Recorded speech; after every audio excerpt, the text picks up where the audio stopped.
guys, for today's video ay magmikos-mikos na punta og luto sa manok guys. Ako ra ning gisundog sa akong nakitaan sa video sa Facebook o sa YouTube.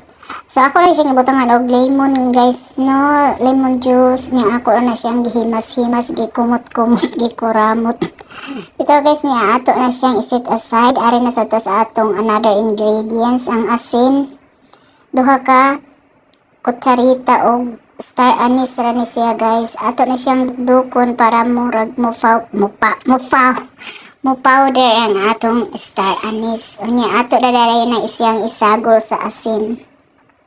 Pagkahuman na guys, ato na siyang i-mix. Unya ato na siyang butang sa atong manok. Pang marinate na ni siya guys, star anise ug asin ra jud siya. Ako rin siyang isuwayan kay murag lamion man tan-awon sa akong nakitaan nga video. Dagko lang ang akong pagka dukduk sa wala mapino pa akong star anise, pero okay ra kay na matangtangon na nato niya.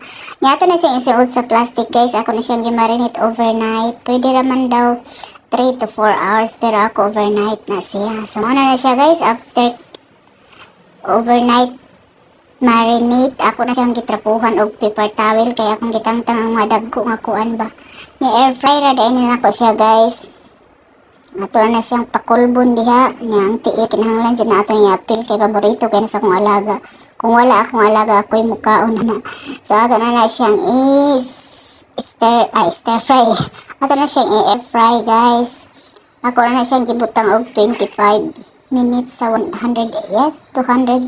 200 degrees guys, 25 minutes. So mauna na siya ang resulta after 25 minutes, pero ang likod ana guys, ang tunga, ang lawas ana, ang ilaw ana kay wala pa siya. So ato na siyang ibalik og another 10 minutes para ma-okay na siya, ma-crunchy.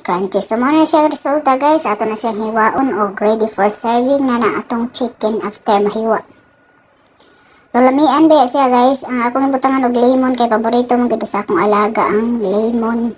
Ganahan akong alaga nga panganay nga naay lemon ba. Aslom yan, ganahan aslom. So muna na siya guys. Ready na for serving ang atong chicken. Air fried chicken.